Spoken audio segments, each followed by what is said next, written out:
राम भक्ति काव्य धारा और कृष्ण भक्ति काव्य धारा में क्या अंतर है? अच्छा, यानी कि राम भक्ति काव्य धारा और कृष्ण भक्ति काव्य धारा में क्या अंतर है। तो बेटा सबसे पहले हम देखेंगे कि जो भक्ति काल है, क्योंकि भक्ति से संबंधित है, तो भक्ति काल में देखेंगे तो भक्ति काल में दो धाराएं हैं। एक है सगुण भक्ति काव्य धारा, एक है निर्गुण भक्ति काव्य धारा। तो सगुण भक्ति काव्य धारा दो भागों में बढ़ जाती है।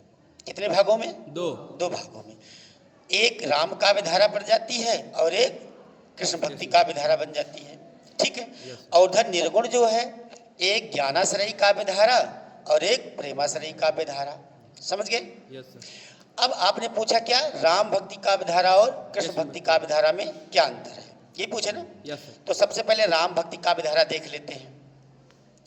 तो भक्ति काल में जिन भक्त कवियों के द्वारा राम को विष्णु का अवतार मानकर उनकी उपासना में काव्य रचना की गई, वे काव्य रचनाएं राम काव्य धारा के नाम से जानी जाती हैं।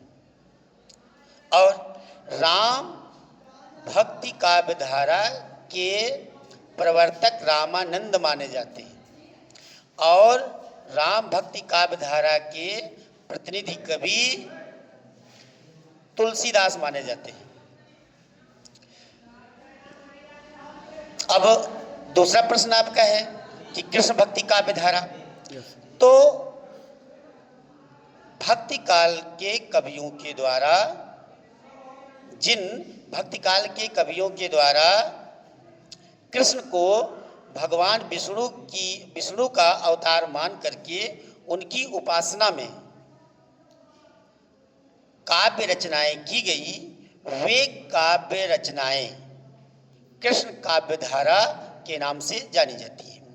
और कृष्ण भक्ति काव्य धारा के जो प्रवर्तक हैं वो हैं, वास्तविक प्रवर्तक माने जाते हैं वल्लभाचार्य जी, और इनके प्रतिनिधि कवि जो माने जाते हैं वो सूरदास माने जाते हैं। बात समझ में आ गई? ठीक।